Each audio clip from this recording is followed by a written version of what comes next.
Ma mère a ri, tu n'auras jamais une maison comme celle de ta sœur. Ma sœur m'a taquiné, tu es jalouse, n'est-ce pas? J'ai invité ma sœur à prendre le thé et, quand elle est arrivée, elle a crié hystériquement, maman, il faut que tu vois ça tout de suite. Je m'appelle Lilian Quinn, et j'ai longtemps cru que le silence me protégeait. Mais cette illusion s'est brisée le jour où j'ai ouvert la grande porte en acajou de mon propre manoir, une théière en porcelaine à la main, et que j'ai vu la mâchoire de ma sœur Jenna tomber au ralenti. Elle venait de passer la dernière année à se moquer de moi parce que j'étais encore locataire. Je n'ai pas dit un mot. J'ai simplement souri et lui ai servi du thé sur l'îlot de cuisine en marbre qu'elle n'aurait jamais imaginé m'appartenir. Avant de commencer, dites-moi, d'où me regardez-vous?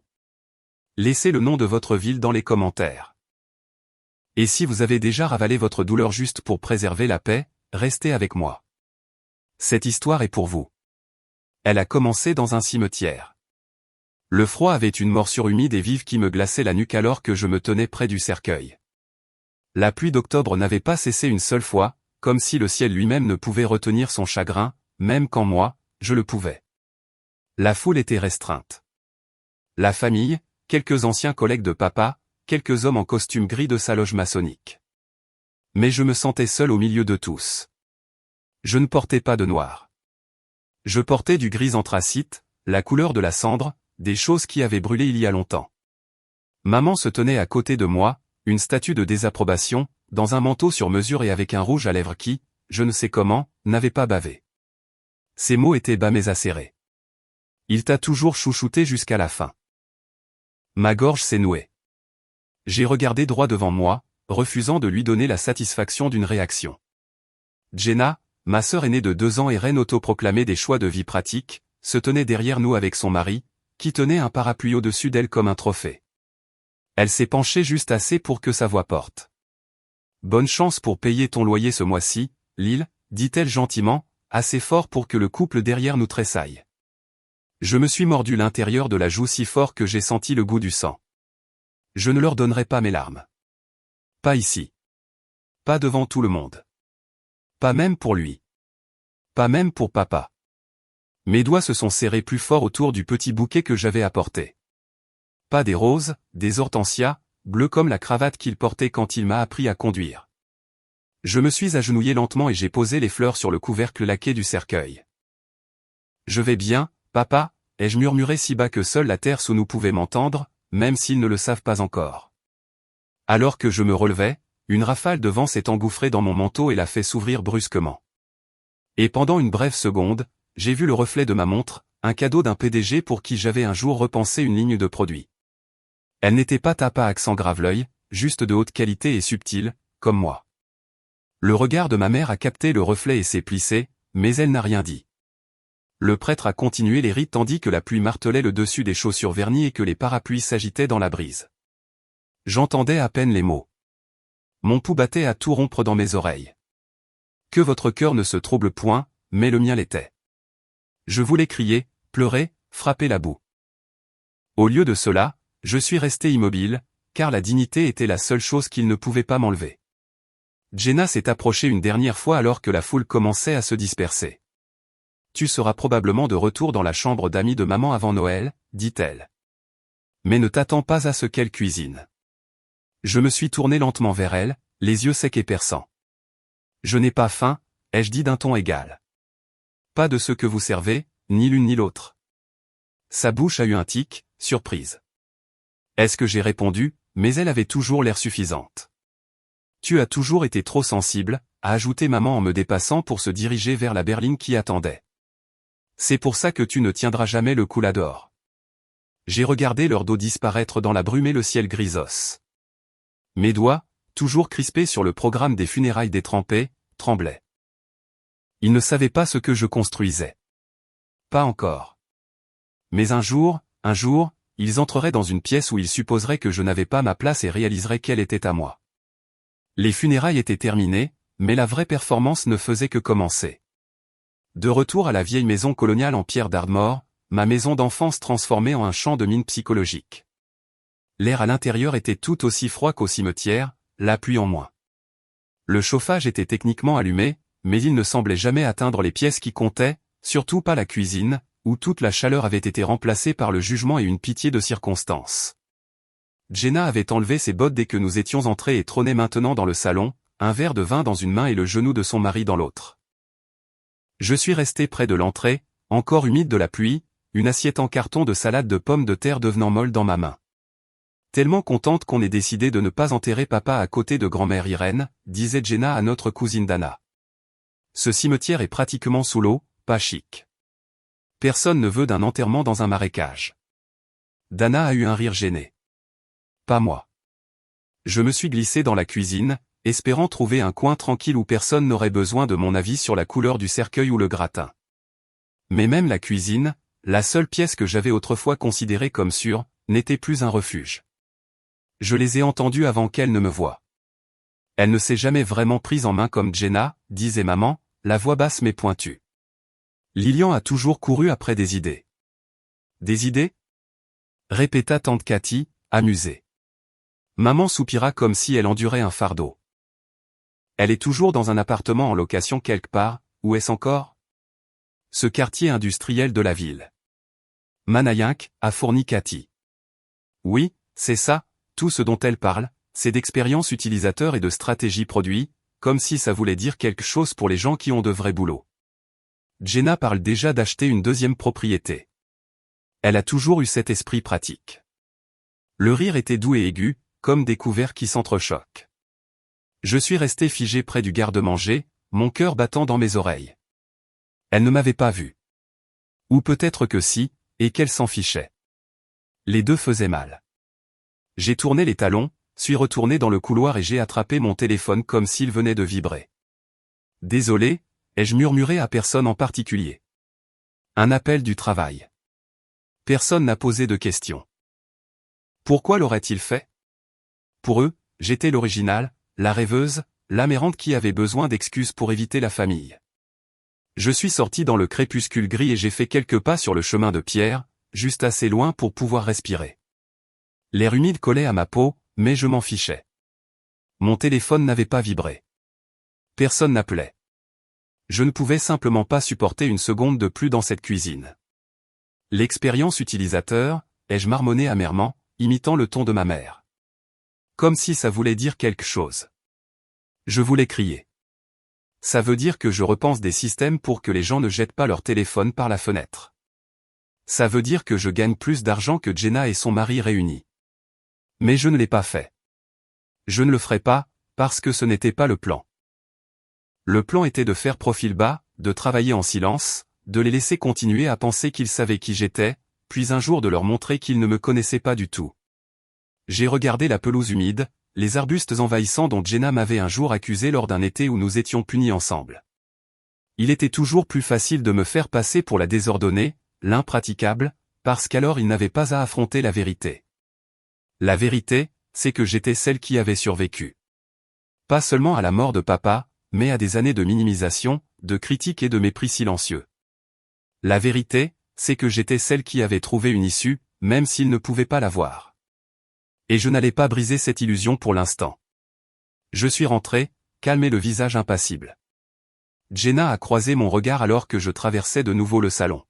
« Tu as manqué l'histoire de Dana sur la confusion aux funérailles de ses voisins », dit-elle en souriant gentiment. « Honnêtement, c'est probablement une bonne chose. Tu n'as jamais aimé les histoires des gens. » Je l'ai regardée, la façon dont elle tenait son verre, le petit doigt légèrement levé, la façon dont notre mère rayonnait en la regardant comme un miroir bien orienté. « Non, ai-je dit doucement. Pas le genre que vous racontez. » Bref, elle a penché la tête, un léger froncement de sourcils se formant, mais je ne me suis pas arrêté. J'ai marché droit vers la porte d'entrée. « Où vas-tu » a appelé maman derrière moi. « J'ai une échéance » ai-je dit sans me retourner. « Des trucs de boulot. » J'ai entendu Jenna marmonner, bien sûr qu'elle en a, mais je m'en fichais. Mon esprit était déjà en ébullition. Il voulait croire que j'échouais. Laissez-les. Il voulait croire que je ne pouvais pas me payer une maison. Parfait. Il verrait la vérité assez tôt, et pas à travers un tableur ou un sermon. Non, il la verrait en franchissant mon portail, en entrant dans une vie qu'il n'aurait jamais pensé que je pourrais construire. Et quand ce jour viendrait, je n'aurais pas besoin d'expliquer une seule chose. Je servirai juste le thé et laisserai les murs parler. L'odeur de plat à emporter froid et de café brûlé est devenue le parfum de mon sanctuaire. Mon appartement, coincé entre un salon de tatouage et un magasin d'antiquités poussiéreux à Roxborough, était petit, à peine 75 mètres carrés. Mais il avait quelque chose que personne dans ma famille ne m'avait jamais offert, la paix. Ici, personne ne levait les yeux au ciel quand je parlais de technologie. Personne ne se moquait de moi pour avoir rêvé trop grand ou trop longtemps. Il n'y avait pas de pique murmuré au petit déjeuner, pas de moue méprisante de Jenna à table. Juste moi, mon ordinateur portable et le doux murmure des possibilités. Le premier lundi après les funérailles de papa, je suis entré dans mon bureau chez Aerotech, la société de logiciels où j'étais stratège produit de niveau intermédiaire depuis 4 ans, et j'ai demandé à prendre 3 nouveaux comptes. Personne n'a demandé pourquoi. Ils ont supposé que le deuil me rendait agité. C'était peut-être le cas, mais il m'a aussi rendu impitoyable avec mon temps, mon énergie, ma patience. Pendant que mes collègues partaient à 18 h, je restais. Pendant qu'ils débranchaient pour le week-end, je me versais une autre tasse de café et me murmurais, encore un petit effort. J'avais un tableur scotché au-dessus de mon bureau intitulé « Piste d'envol vers la liberté ». Personne ne savait ce que ça signifiait. Ils pensaient que j'étais excentrique, motivé, un peu intense. Ils ne savaient pas que j'avais un but, un prototype de produit personnel, un dossier de présentation que je peaufinais comme un évangile, et une vision que je n'expliquerais pas tant qu'elle ne serait pas indéniable. J'ai manqué des anniversaires, refusé des happy hours, vécu de barres de céréales et de raviolis au micro-ondes. Je les ai tous laissés penser que je travaillais d'arrache-pied. Ce que je faisais, c'était construire ma sortie. Je n'ai vu ma famille que 2 fois cette année-là. Une fois à Thanksgiving, où Jenna a informé tout le monde de son nouveau poste dans le secteur bancaire hypothécaire tout en me qualifiant de « toujours dans la tech à faire ce truc d'utilisateur ». Et une fois à Pâques, où maman lui a offert un agenda en cuir monogrammé et m'a dit « peut-être que tu en auras un aussi une fois que tu auras des clients ». J'ai souri poliment. Ils n'ont jamais demandé ce que je faisais vraiment. Pas une seule fois. Et je ne me suis jamais porté volontaire, car le silence est plus puissant que quiconque ne le pense quand on est celui qui détient la vérité. C'est lors d'une soirée humide de juillet, sur un bar en terrasse du centre-ville, que tout a changé. Un dîner d'équipe semi-obligatoire. J'ai failli ne pas y aller, mais je me suis forcé à enfiler un blazer et des talons en me disant que le champagne aurait meilleur goût quand on l'aurait mérité. Le coucher de soleil peignait l'horizon de teintes orange et or meurtries. Mes collègues s'agitaient autour de grands verres et de mini-burgers, riant des bugs d'application et des appels clients gênants. Je me tenais près de la balustrade, laissant la brise rafraîchir ma nuque. Puis Greg, mon patron, un homme décent avec un faible pour les bretzels et les délais brutaux, a fait teinter son verre. Je veux porter un toast, dit-il, à quelqu'un qui a pris chaque projet chaotique cette année et l'a transformé en or. Lillian Quinn, tu l'as bien mérité. Tout le monde, je vous présente notre nouvelle vice-présidente des produits. Mon équipe a éclaté en acclamations. Quelqu'un a débouché une bouteille trop tôt et le champagne a moussé par-dessus le bord comme une célébration qui ne pouvait pas attendre. J'ai senti la chaleur monter à mes joues. J'ai souri. Greg s'est tourné vers moi. Dit quelques mots. J'ai pris le verre, l'ai tenu juste assez longtemps pour que les bulles se calment, et j'ai dit doucement, merci. Je travaillais sur quelque chose. C'était tout, car il ne s'agissait pas du titre. Il s'agissait de ce que le titre m'achetait. De l'espace, de l'autorité, de la confiance et suffisamment de capital pour enfin lancer ce que j'avais prévu. Ce soir-là, alors que l'équipe dansait, buvait et prenait des photos floues de l'horizon, je me suis éclipsé tôt, descendant en ascenseur avec un verre à moitié vide et le cœur plein. De retour à mon appartement, j'ai enlevé mes talons, enfilé mon sweat à capuche usée et ouvert mon ordinateur portable. J'ai téléchargé mon prototype bêta sur un serveur privé. Puis j'ai murmuré mon mantra nocturne une dernière fois, mais cette fois en souriant, encore un petit effort. Le jour où toute ma vie a changé fut silencieux. Pas de confettis, pas de bouchons de champagne, pas de fanfare pour signaler que j'avais franchi un seuil invisible vers le genre de succès qui me paraissait autrefois mythique. Il y avait juste moi, un stylo et une pile de documents de clôture, si épaisse que l'avocat a plaisanté en disant qu'on devrait faire payer un loyer au papier. Le bureau était dans la vieille ville, niché entre un magasin de bagel végétalien et une galerie d'art qui n'avait pas ouvert alors depuis 3 ans. Des fenêtres allant du sol au plafond laissaient le soleil bas d'hiver inonder la table de conférence en noyer poli. Dehors, le froid de janvier mordait les pavés, mais à l'intérieur, j'avais chaud. Pas seulement à cause du chauffage, mais grâce à la certitude d'y être arrivé. J'avais construit quelque chose de réel. Et quelqu'un avait payé une somme ridicule pour le posséder. J'étais assise en face de deux hommes en costume de Pandra Solutions. Le genre d'homme qui parle en acronyme et ne sourit que lorsque les avocats le font. Ils ne savaient pas que j'avais construit ma plateforme sur une table pliante dans un studio, ne savaient pas que j'avais fait des sessions de débogage à 3 heures du matin après des journées de travail de 12 heures, ou que j'avais financé tout le test bêta avec mes économies et sauté des repas pour payer des testeurs UX. Tout ce qu'ils savaient, c'est que mon produit fonctionnait. Il était élégant, évolutif et exactement le genre d'acquisition qui les faisait paraître brillants aux yeux de leurs actionnaires. Nous nous sommes serrés la main. Ils ont fait glisser la dernière page. Félicitations, Miss Queen, a dit le plus grand, essayant de paraître décontracté. Sacrée sortie pour quelqu'un qui était passé sous les radars. J'ai souri et signé mon nom. C'est un peu le but. À 15 heures, c'était fait. Juste comme ça, je n'étais plus Lilian Queen la locataire. J'étais Lilian Queen, fondatrice de Cure, une interface d'IA pour les technologies propres qui avait maintenant une nouvelle société mère et un prix à 7 chiffres attachés à son nom. Je n'ai envoyé de SMS à personne tout de suite. Je n'ai rien posté. Je n'ai même pas encore appelé Mara. J'ai juste marché lentement dans les rues pavées, laissant le froid piquer mes joues et la vérité s'installer. Plus de mantra, plus de « encore un petit effort ». J'étais arrivé. Plus tard dans la soirée, j'ai retrouvé Mara, ma meilleure amie depuis nos jours à l'université Temple, dans un petit bistrot tranquille de Ritenouse. Elle avait toujours su que je préparais quelque chose, mais j'avais gardé le secret. Elle avait un don pour TikTok et les commérages, et j'avais besoin que cela reste confidentiel. Alors, dit-elle après que nous ayons commandé, plissant les yeux par-dessus son verre de vin, tu rayonnes. Qu'est-ce qui s'est passé? Nouvel homme ou nouvel argent? J'ai pris une bouchée de pain et l'ai laissé deviner juste assez longtemps pour qu'elle me donne un coup de pied sous la table. J'ai conclu un accord aujourd'hui, ai-je dit finalement. Pandrax a acheté le produit que je développais.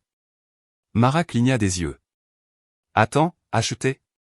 J'ai hoché la tête. Comme, pour départ? Non. Rachat complet en espèces et en actions.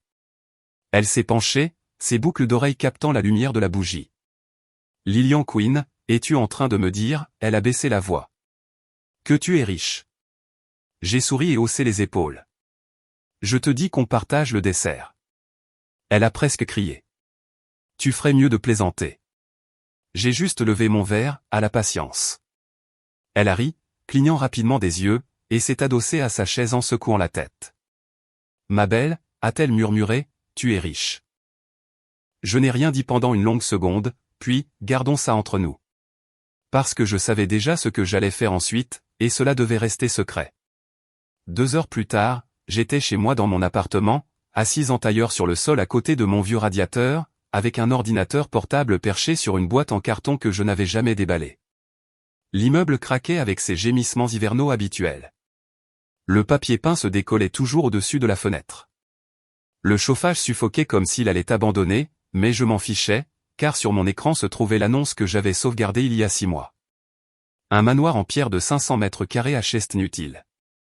Toit en ardoise couvert de lierre, avec un jardin qui s'enroulait comme un secret à l'arrière. Porte-fenêtre, un office, une véranda avec des carreaux bleu pâle qui me rappelaient les hortensias que j'avais laissées sur le cercueil de papa. Cette maison était restée sur le marché plus longtemps que prévu. Trop grande pour les familles, trop vieille pour les promoteurs, trop d'entretien pour les retraités. Parfaite pour moi. J'ai ouvert le fichier crypté contenant les informations de virement de ma transaction. Puis j'ai rédigé une offre anonyme entièrement en espèces au prix demandé, plus assez pour que le vendeur arrête de réfléchir et commence à signer. Il était 3h42 du matin lorsque l'email de confirmation est arrivé dans ma boîte de réception. Offre acceptée. J'ai fermé l'ordinateur portable et me suis adossé au radiateur. Quelque part, Jenna rêvait probablement de carrelage pour son appartement. Et ma mère réécrivait probablement une liste de courses mentales avec des coupons. Aucune d'elles ne savait ce que je venais de faire. Et je n'allais pas leur dire. Pas encore. Laissez-les continuer à penser que j'étais locataire.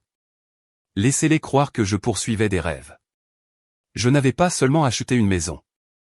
J'avais acheté le plateau sur lequel elles jouaient leur jeu de pouvoir. Et bientôt, je les inviterai à prendre le thé. 3 semaines après avoir acheté le manoir, j'étais de nouveau assise dans la cuisine de ma mère.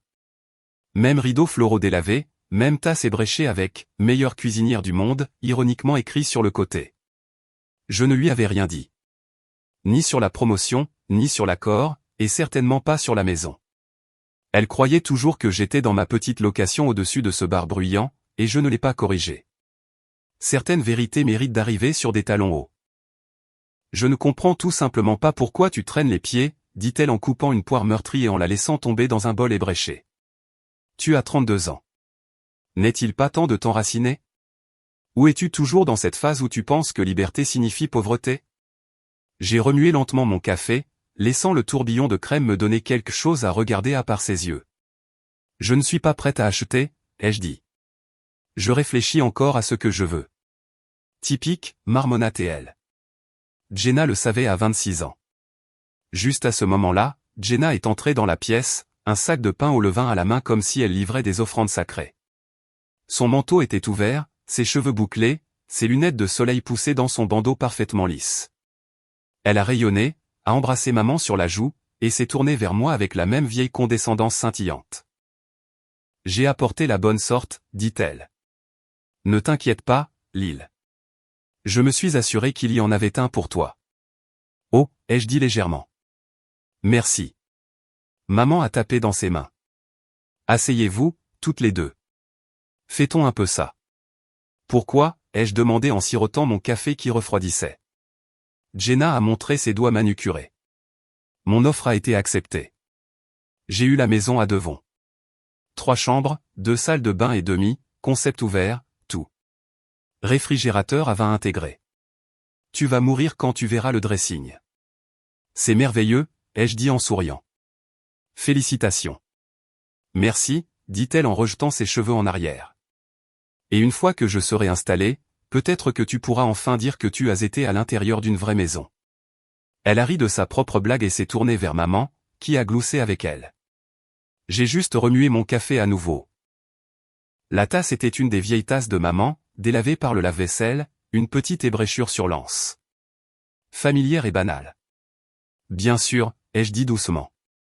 J'adorerais t'aider à t'installer. Jenna parut légèrement surprise. Vraiment, dit-elle. C'est gentil de ta part. Je peux aider avec les cartons, peut-être des fleurs pour l'entrée. Tu sais, j'ai un bon œil pour les espaces accueillants. Je me souviens de ça, dit maman, toujours en train de couper des fruits. Tu as toujours aimé faire des cabanes quand tu étais petite. Tu n'as jamais vraiment grandi de ce côté-là, n'est-ce pas? J'ai continué à sourire. Je suppose que non. Elles ont continué à parler de financement de meubles, de nuanciers de peinture, et si Jenna devait choisir des planchers en chêne blanc ou en hickory. Je suis restée assise tranquillement, hochant la tête au bon moment. Elle n'avait aucune idée que les sols en marbre de mon nouveau hall d'entrée venaient d'être polis ce matin-là, ou que l'entrepreneur que j'avais engagé refaisait la véranda avec des armoires sur mesure et des portes-fenêtres qui s'ouvriraient sur un jardin. Jenna a dit un jour, personne qui gagne moins de 6 chiffres ne devrait même y jeter un œil. Ça n'avait pas d'importance. Pas encore. Parce que quand je leur montrerais, ce ne serait pas avec des mots. Ce serait en mètres carrés, en silence, dans l'écho de leurs talons sur mes sols en pierre. La maison de ville sentait la peinture fraîche et le pledge au citron, l'odeur des commencements avec juste une pointe de tension. C'était samedi matin, et je suis arrivé exactement à 10 heures, comme Jenna l'avait demandé. Ni en avance, ni en retard, juste assez ponctuel pour être utile sans paraître empressé. Je portais un jean et un sweat à capuche bleu marine, les cheveux attachés en une queue de cheval basse, et j'avais apporté une boîte de cupcakes au citron et à la framboise d'une pâtisserie de Chestnut que Jenna avait un jour qualifiée de prétentieuse et de trop chère. Je les ai apportés quand même. Salut, ai-je dit alors que Jenna ouvrait la porte d'entrée. Elle avait l'air légèrement surprise, s'attendant probablement à ce que je me défile. Salut, tu n'avais pas besoin d'apporter quoi que ce soit. Je le voulais, ai-je répondu simplement en entrant. Félicitations encore. L'endroit était lumineux. Parquet en bois blond, comptoir en quartz blanc, des meubles de mise en scène encore en place en attendant que les siens arrivent. Il avait cette personnalité propre et neutre qui fait ressortir les photos sur Zillow, mais qui n'en dit pas long sur la personne qui emménage. Tu peux juste poser ces cupcakes sur le comptoir, dit Jenna en passant une mèche de cheveux derrière son oreille. Maman est à l'arrière en train de déballer des coussins. J'ai souri et l'ai suivi, m'arrêtant pour observer l'agencement. L'espace de vie à air ouverte se prolongeait par une cuisine étroite avec des ferrures haut de gamme. Neuf, joli, prévisible. J'ai apporté quelques boîtes de la voiture, ai-je dit. Tu les veux à l'étage. Jenna a hoché la tête. Ce serait super. La chambre d'amis est la première porte à droite. Quand je suis revenu avec les boîtes marquées « Livre » de son écriture soignée, notre mère se tenait à l'îlot de cuisine, pliant un torchon et semblant complètement dans son élément. « Lilian, dit-elle sans lever les yeux. Tu as toujours été douée pour ces petites corvées. C'est vraiment ton rôle, l'assistante. » Elle a dit ça comme si elle me complimentait. J'ai juste souri faiblement. Heureuse d'être utile. Elle n'avait toujours pas levé les yeux. Elle n'avait pas remarqué la boîte de cupcakes gourmands ni le bouquet de tulipes blanches que j'avais délicatement placé dans un vase près de l'évier. Jenna, a-t-elle appelé par-dessus son épaule. Tu as dit que tu allais mettre les rideaux en lin dans la chambre d'amis ou les bleus pâles? En lin, a répondu Jenna en passant devant moi avec un rouleau de papier adhésif à la main. Le bleu semblait trop froid. J'ai hoché la tête d'un air songeur. Intelligent. Elles ne m'ont pas demandé ce que je pensais de la maison. Elles ne m'ont pas demandé où j'habitais, ni ce que je faisais, ni rien du tout, alors je n'ai rien proposé. Au lieu de cela, pendant qu'elles s'occupaient du papier bulle et des fonds de tiroir, j'ai tranquillement ouvert le placard à côté de la cuisinière, puis celui au-dessus du réfrigérateur, et enfin le tiroir près de l'évier étiqueté « Fonds de déménagement », un joli petit autocollant que Jenna avait dû faire avec son étiqueteuse. À l'intérieur se trouvaient 3 billets de $20 et quelques reçus. J'ai sorti une enveloppe blanche unie de la poche de mon sweat, et je l'ai glissée à l'intérieur. $1000 en espèces. Pas de mots, pas de signature, juste de l'aide comme je l'avais toujours donné, silencieusement, invisiblement. Jenna ne le trouverait que plus tard. Elle lèverait les yeux au ciel ou le prendrait sans commentaire. Peut-être les deux. Mais je ne l'ai pas fait pour des remerciements ou de la reconnaissance. Je l'ai fait parce que je le pouvais, parce que je me souvenais de chaque fois où j'avais été humilié pour de l'argent et je savais vraiment, que la chose la plus puissante que l'on puisse faire quand quelqu'un vous sous-estime, c'est de l'aider quand même. Plus tard, alors que je nouais les sacs poubelles et que je proposais d'aller chercher du café, maman m'a adressé un sourire crispé. Tu t'épanouis vraiment dans les rôles de soutien, dit-elle en hochant la tête comme si c'était un fait. J'ai croisé son regard, chaleureux mais indéchiffrable. Eh bien, ai-je dit doucement, il faut bien que quelqu'un tienne le cadre pendant que tout le monde accroche ses tableaux. Elle a cligné des yeux, comme si elle ne savait pas si je l'avais complimenté ou insulté. Puis Jenna a appelé de l'étage et le moment est passé. Je me suis éclipsé quelques minutes plus tard en disant que j'avais un truc de travail, ce qui était vrai au sens le plus large. J'avais des appels prévus avec le cabinet de design que j'avais engagé pour réimaginer l'entrée du manoir. En m'éloignant en voiture, la maison rapetissant dans le rétroviseur, j'ai réalisé quelque chose qui m'a surprise par sa vérité tranquille. Elle pensait toujours que j'étais à la traîne. Elle n'avait aucune idée que je les avais déjà dépassés. La pendaison de crémaillère de Jenna était le genre de fête qui paraissait plus cher qu'elle ne l'était en réalité. Des planches de charcuterie de chez Trader Joe's arrangées comme si elles venaient d'un traiteur de luxe. Une playlist conçue pour les gens qui voulaient se sentir cultivés mais pas dérangés. Et des serviettes en papier imprimées d'une feuille d'or qui disait « Bienvenue à la maison ». Je suis arrivé avec 10 minutes de retard, exprès. Pas assez tard pour attirer l'attention. Juste assez pour éviter le silence gênant qui me suivait toujours dans une pièce pleine de famille. La maison était pleine. Des collègues du cabinet de Jenna, quelques voisins, des amis de fac que je n'avais pas vus depuis des années. Tout le monde sirotait du vin pétillant et commentait la crédence ou la lumière incroyable du salon. Je portais un pull vert doux et un jean noir. Rien de tape à accent grave-l'œil, juste assez soigné pour passer inaperçu. Lilian. Jenna m'a repéré dès que je suis entré. Elle m'a fait une demi-accolade, en faisant attention de ne pas tacher son maquillage. Contente que tu aies pu venir. Je n'aurais pas manqué ça, ai-je dit en lui tendant une fine boîte blanche avec un ruban. Qu'est-ce que c'est? Des bougies de soja coulées à la main d'une boutique d'emblée, ai-je dit. L'une est à l'amande du jardin, l'autre au bois de santal et à la rose. Oh, dit-elle en tournant la boîte dans ses mains. Quelle délicate attention. Elle l'a posée sur le buffet comme si elle classait des papiers. Personne d'autre ne l'a vue, mais moi si. Maman est arrivée en trombe quelques minutes plus tard, habillée de ce qu'elle appelait un « décontracté chic ». Un chemisier crème avec des boutons de perles et un pantalon qui n'avait jamais connu un pli. « Eh bien, c'est tout simplement adorable », dit-elle assez fort pour que toute la pièce l'entende. « Ta propre maison, Jenna. Tu as enfin réussi, ma chérie. » Elle a levé son verre, les yeux balayant les invités. Contrairement à certaines personnes, a-t-elle ajouté avec un sourire qui passait presque pour innocent. Les rires qui ont suivi étaient discrets mais bien réels. Je suis resté parfaitement immobile, les joues chaudes, mais la colonne vertébrale droite. Jenna est intervenue, penchant son verre vers moi avec ce même sourire narquois familier. Au moins, je ne suis pas toujours en location comme une pauvre âme en peine. Mes doigts se sont légèrement crispés autour de mon verre de vin. Ne réagis pas. Ne leur donne rien. J'ai pris une gorgée, souriant juste assez pour paraître à l'aise. Un peu de jalousie, c'est sain, non, ai-je dit d'un ton enjoué. Ça pimente les choses. Quelques personnes ont ri poliment. Le sourire narquois de Jenna a vacillé une demi-seconde avant qu'elle ne se tourne pour resservir quelqu'un. J'ai erré jusqu'au coin de la pièce, faisant semblant d'examiner une estampe encadrée d'un horizon à l'aquarelle. Elle était de travers. Mara, qui était arrivée en retard et restait en retrait comme une observatrice sociale, m'a trouvé près de la cuisine. « Ça va ?» a-t-elle demandé à voix basse, ses yeux se posant sur Jenna de l'autre côté de la pièce. « Je vais bien », ai-je dit. « Vraiment ?» Elle m'a jeté un regard. Le genre de regard qui signifiait « je sais que ce n'est pas le cas ». Le genre que seule une meilleure amie peut vous lancer dans une pièce où personne d'autre ne voit les couteaux. « Ils ne savent pas », a-t-elle murmuré. « Ils pensent toujours que tu es à la traîne. »« Je sais. Et tu les laisses juste se moquer de toi. » J'ai pris une autre gorgée et j'ai souri. Plus pour très longtemps.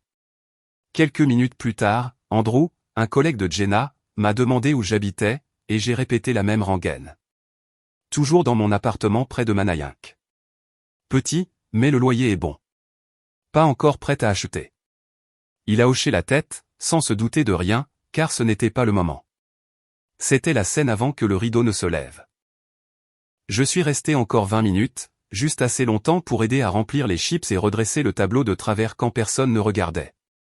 Puis j'ai dit que j'avais une réunion de travail tôt le matin et je me suis éclipsé discrètement, marchant seul sur le trottoir frais de la banlieue, l'écho des rires et de la cruauté de bas étage s'estompant derrière moi. Ils pensaient que la blague était toujours sur moi, mais ils apprendraient assez tôt que je n'étais pas la chute. J'étais la mise en place. Le SMS est arrivé à 9h12, juste au moment où je pliais une serviette en lin en un triangle doux pour le couvert. JENNA, lol.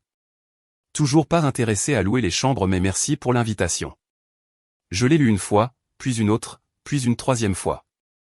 Comme si la répétition pouvait en quelque sorte lisser la condescendance de son ton. Ça n'a pas marché. J'ai fixé l'écran, le pouce planant sur un millier de réponses différentes, dont aucune n'aurait entamé son arrogance. Pas le genre d'arrogance qui vient des faits, mais celle qui vient de la fausse sécurité de sous-estimer quelqu'un. Elle pensait que je l'avais invité dans un café. Elle pensait que l'adresse que j'avais envoyée par SMS était une autre petite location dans un autre quartier créatif de la ville, probablement avec des guirlandes lumineuses, des tasses Ikea et une ou deux chaises bancales. Elle n'avait aucune idée. J'ai verrouillé le téléphone et l'ai posé doucement sur le comptoir. Du marbre italien veiné de gris doux et de crème pâle qui me rappelait le brouillard matinal. La cuisine sentait légèrement le polish au citron et les pivoines. Les fleurs avaient été fraîchement coupées ce matin-là et arrangées dans un simple vase en verre. Pas de bouquets excessifs, pas de style dramatique, juste une élégance tranquille comme tout le reste ici. La maison avait enfin pris vie. Ma vie. Les luminaires dorés sur mesure brillaient sous l'éclairage des armoires. Les fenêtres allant du sol au plafond laissaient entrer le soleil d'hiver comme s'il avait été convoqué juste pour cette maison. Et la théière, une théière en porcelaine que mon père m'avait offerte l'année de mon diplôme, était posée sur la cuisinière, propre et en attente. J'ai pris une profonde inspiration et j'ai murmuré au silence, « Oh, tu voudras boire du thé dans celle-ci. » Parce que ce n'était pas juste une maison. C'était un règlement de compte. L'invitation que j'avais envoyée à Jenna la veille avait été délibérée. Pas de faux semblants, pas d'explication, juste mon nom, mon adresse et les mots, passe quand tu veux. J'ai des scones au citron qui refroidissent. J'avais même fait les scones, au cas où. Chaud, beurré, avec des éclats de zeste et un filet de glaçage au sucre qui capterait la lumière juste comme il faut. Je voulais qu'elle vienne. Je voulais qu'elle voie. Non pas parce que j'avais besoin de son approbation, mais parce que j'avais besoin de son silence. Ce silence stupéfait et sans ciller que les gens ont lorsqu'ils entrent dans un endroit qu'ils étaient sûrs que vous ne pouviez pas vous permettre. Un endroit où ils supposaient que vous n'auriez jamais votre place. Le genre de silence qui remplace chaque insulte, chaque pique, toujours en location, par le bruit sourd de la réalité qui s'écrase au sol. Le genre qu'on ne peut pas feindre. Je n'ai pas répondu à son SMS. Je n'en avais pas besoin. Elle viendrait éventuellement. La curiosité l'emporte toujours sur le mépris. Et quand elle viendrait, j'attendrais, dans ma maison, à ma table, avec le thé déjà infusé. L'interphone du portail a sonné un mardi matin sans vent, brisant le silence qui s'était installé sur la maison comme du velours. J'étais dans la véranda, un livre ouvert sur mes genoux, bien que je n'ai pas tourné la page depuis 15 minutes. Quelque chose m'avait dit qu'aujourd'hui serait le jour. J'avais fait des scones frais ce matin-là. Même recette, plus de zeste, et j'avais laissé le thé infusé comme toujours, au cas où.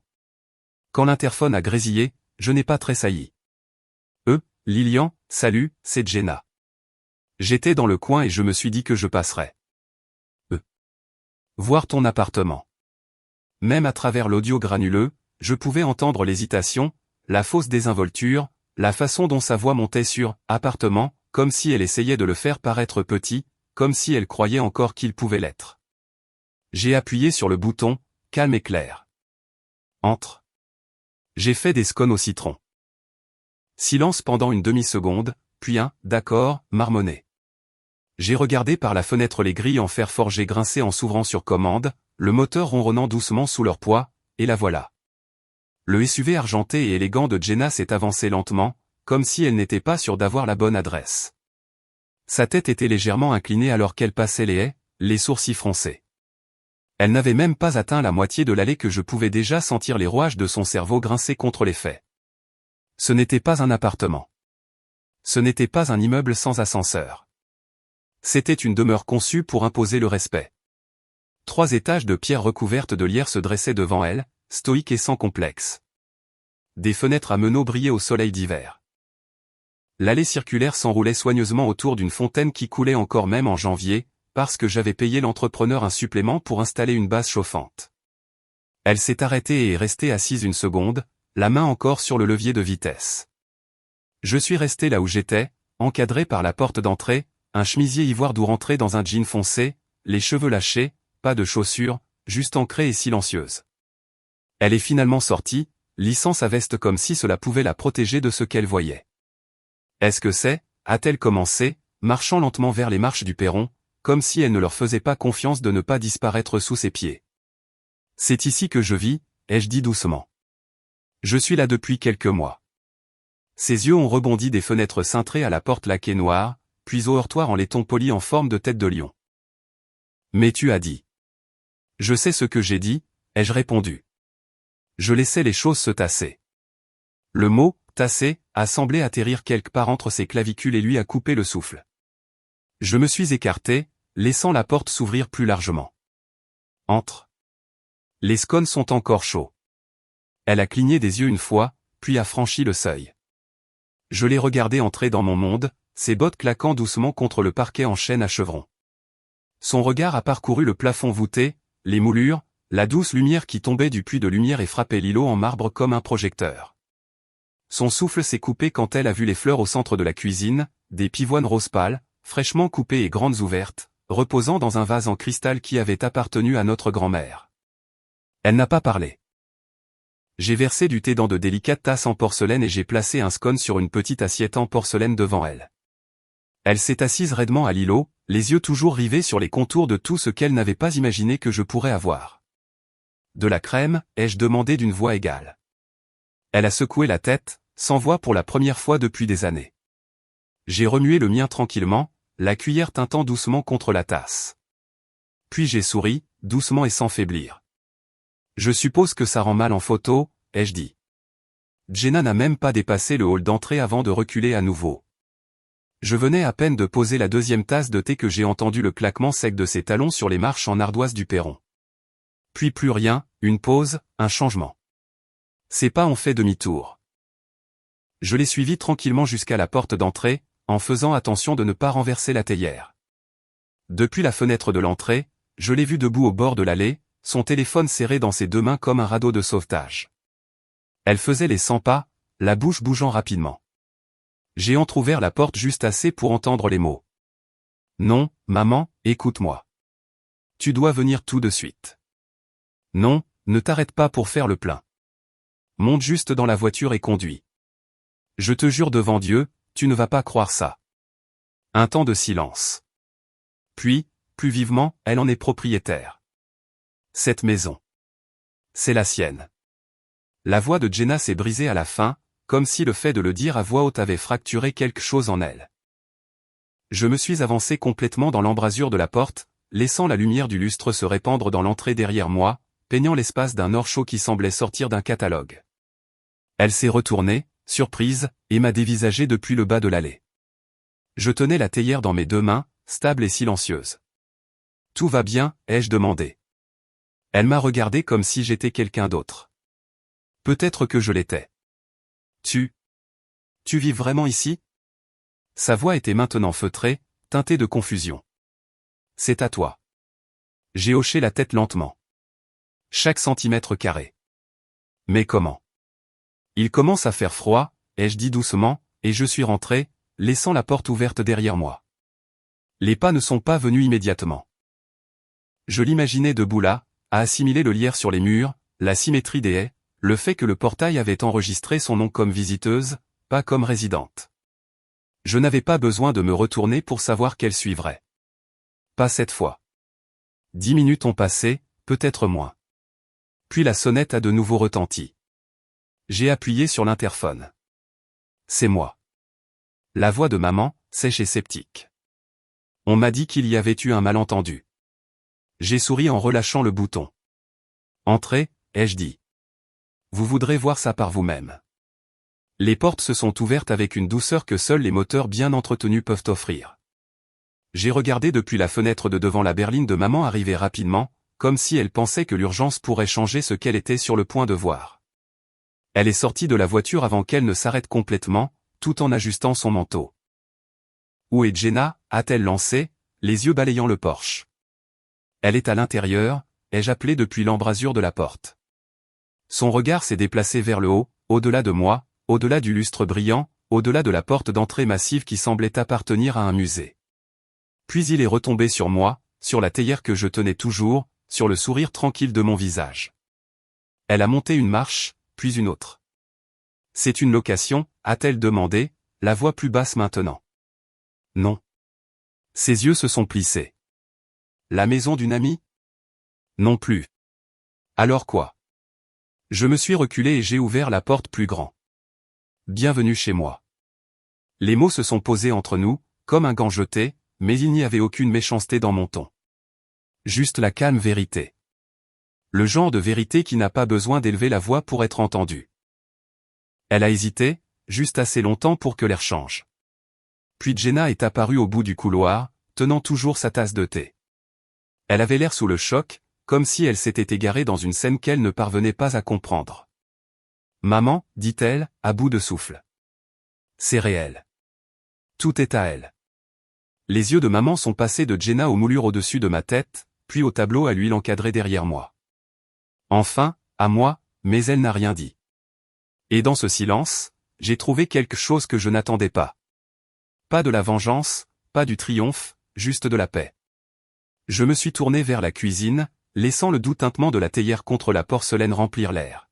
« Tu prends toujours de la crème, n'est-ce pas ?» ai-je demandé par-dessus mon épaule. Pas de réponse, seulement des bruits de pas. Des pas doux, réticents, incrédules, entrant dans l'espace qu'elles avaient un jour dit que je n'aurais jamais. La porte d'entrée n'avait même pas fini de se fermer derrière maman qu'elle s'est arrêtée net. Ses talons ont cliqué une fois sur le marbre, puis plus rien.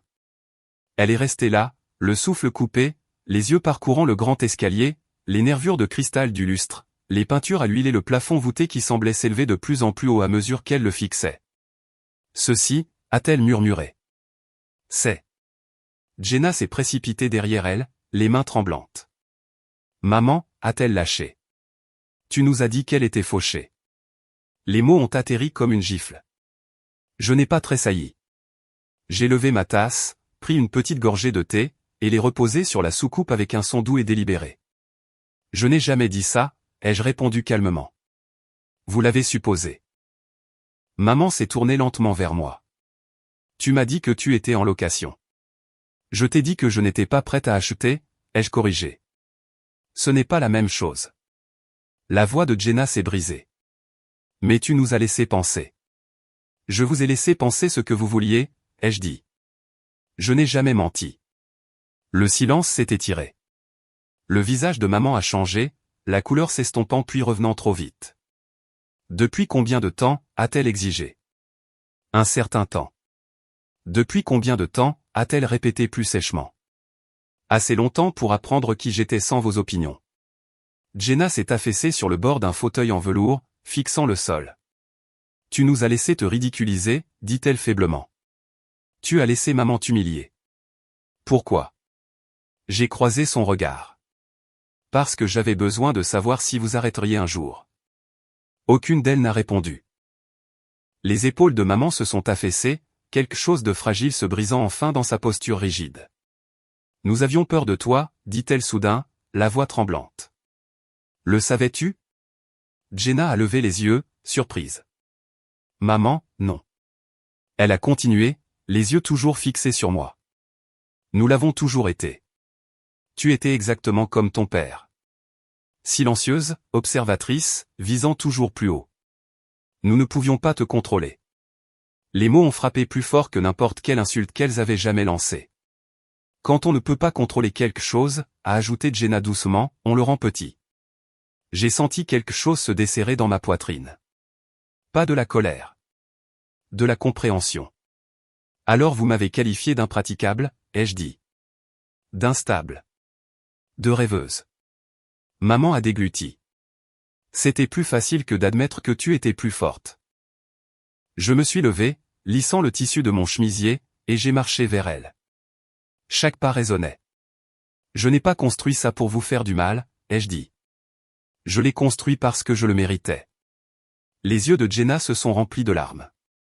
Nous pensions que tu avais besoin de nous. J'ai secoué la tête doucement. Vous aviez besoin que j'ai besoin de vous. Elle n'avait pas de réponse à cela.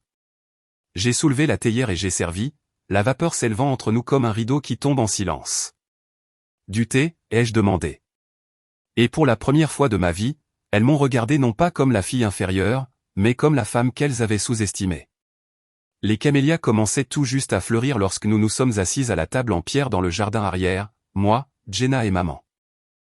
C'était la fin de la matinée, le début du printemps, le genre de journée qui donnait l'impression que tout était plus calme qu'en réalité. Une douce brise, une lumière du soleil filtrée, un bruissement de branches au-dessus de nous, comme si la maison retenait son souffle. Le jardin avait pris forme plus vite que je ne l'avais prévu. J'avais engagé une équipe de paysagistes le lendemain de notre confrontation dans le hall. Et pour une fois, je m'étais permis de choisir la beauté d'abord. Des sentiers sinueux, des rosiers grimpants et 2 bancs parfaitement placés qui donnaient l'impression d'un secret sur lequel on aurait de la chance de tomber. Maintenant, nous sirotions du café dans des tasses assorties pendant qu'un colibri planait près de la glycine. J'avais fait du pain aux bananes maison. Jenna avait apporté un dossier de contrat de travail. Maman avait apporté ses lunettes de lecture et un bloc-notes légal intitulé « Question sur la pension » de son écriture soignée et pragmatique. Elle ne m'appelait plus « l'assistante ». Elle m'appelait par mon nom. Jenna a tapoté son stylo contre le plateau en verre de la table et s'est adossée avec un soupir. Mon équipe vient d'être réaffectée à nouveau, dit-elle. Un nouveau superviseur de New York. On verra combien de temps il dure. Tu penses changer de cabinet, ai-je demandé en tendant la main vers le sucrier. Peut-être, a-t-elle admis. Je tâte le terrain. Tu avais raison pour la révision du CV. J'ai eu plus de contacts en 2 semaines qu'au cours des 6 derniers mois. J'ai hoché la tête une fois. Pas d'arrogance, juste du calme. Maman, assise entre nous, a ajusté ses lunettes et a jeté un coup d'œil à ses notes. Je dois parler à quelqu'un au conseil des pensions de mon transfert, dit-elle. Et ces relevés annuels, ils n'arrêtent pas d'envoyer des doublons. Je peux te mettre en contact avec quelqu'un chez Astra, ai-je proposé. Leur équipe des comptes de retraite est solide. Elle a fait une pause. Puis. Ce serait utile. Merci. Simple, direct, sans sarcasme. Cela m'a presque surprise. Pendant un long moment, nous sommes restés assises là, le son des carillons et du trafic lointain comblant les silences. Puis Jenna m'a regardé, la voix basse et étrangement douce. Qu'est-ce que tu penses que papa dirait de tout ça? J'ai posé ma tasse doucement. La question ne piquait plus. J'ai regardé autour de moi le jardin, la lumière du soleil dansant sur le bord des lunettes de maman, la chaleur du siège sous moi que j'avais gagné avec des années de silence et de stratégie. J'ai souri. Il dirait que je me suis bien débrouillé, ai-je dit, et que j'ai enfin arrêté de me cacher. Elles ont toutes les deux hoché la tête, lentement et silencieusement, comme si elles l'intégraient. Pas seulement en l'entendant, mais en l'apprenant. Les anciens schémas n'avaient pas complètement disparu, mais ils s'étaient adoucis. Les rôles étaient redistribués, et je n'étais plus l'outsider. J'étais celle qui avait construit la table que nous partagions maintenant. Le cimetière avait l'air différent maintenant. Même colline, même rangée silencieuse sous les chênes. Mais l'air semblait plus chaud, non seulement parce que c'était de nouveau le printemps, mais parce que je ne venais plus ici en portant la honte. Je me suis garé sous le même arbre où je m'étais tenu sous la pluie un an plus tôt, tenant des hortensias et ravalant l'humiliation. Cette fois, il n'y avait pas de tempête, pas de ricanement de ma mère, pas d'écho d'une blague cruelle de ma sœur, juste le chant des oiseaux et une douce lumière filtrant à travers les branches. J'ai parcouru lentement le chemin, les talons crissant sur le gravier, une main agrippant une fine enveloppe, l'autre glissée dans la poche de mon trench coat. Cela faisait exactement 12 mois depuis les funérailles, et tout avait changé. La tombe de papa était près du fond, nichée à côté d'un mur de pierre couvert de lierre. Sa pierre tombale était modeste, son nom gravé proprement, rien de dramatique. Mais aujourd'hui, j'avais quelque chose à lui laisser. Je me suis agenouillé à côté de l'herbe, j'ai sorti l'enveloppe de mon manteau et j'ai fait glisser le journal plié. Philadelphia Tribune, édition du dimanche, un article d'une page entière avec un titre en gras, Lillian Quinn prononcera le discours d'ouverture au sommet national de la technologie. Une voix qui redéfinit le leadership dans l'innovation. Il y avait une photo de moi en plein discours, lors d'une conférence le mois précédent. Blazer impeccable, expression concentrée, main prise en plein geste. L'article détaillait mon parcours, mon produit et ma vision d'une technologie qui ne se contentait pas de s'adapter, mais qui servait les gens avec dignité. J'ai aplati la page, puis je l'ai délicatement posée à la base de la pierre tombale, la lestant avec une pierre de rivière lisse que j'avais ramassée dans mon propre jardin ce matin-là. « Salut, papa », ai-je dit doucement. « Je pensais que tu voudrais voir ça. » La brise a changé, agitant le bord du papier. J'ai souri. « Tu avais raison de croire en moi », ai-je murmuré. Pas seulement dans les moments où j'ai réussi, mais dans ceux où je n'avais pas encore réussi. Dans ceux où je construisais encore en secret, encore assise à un bureau de seconde main, rêvant en silence. Tu as cru avant que quiconque d'autre ne puisse le voir. Je me suis levé, époussetant les genoux de mon pantalon. La maison était toujours à moi. L'entreprise continuait de croître. Jenna et maman toujours dans ma vie, moins acerbes maintenant, moins sûrs de leur version du monde. Nous n'étions pas parfaits, mais nous étions réels, et j'avais trouvé mon équilibre. J'ai baissé les yeux une dernière fois sur la pierre et le papier. Puis je me suis retourné, j'ai redressé mes épaules et j'ai marché vers le chemin. Le soleil était chaud dans mon dos, et l'horizon de la ville scintillait faiblement au loin. Au bord du cimetière, j'ai fait une pause, une main sur la grille.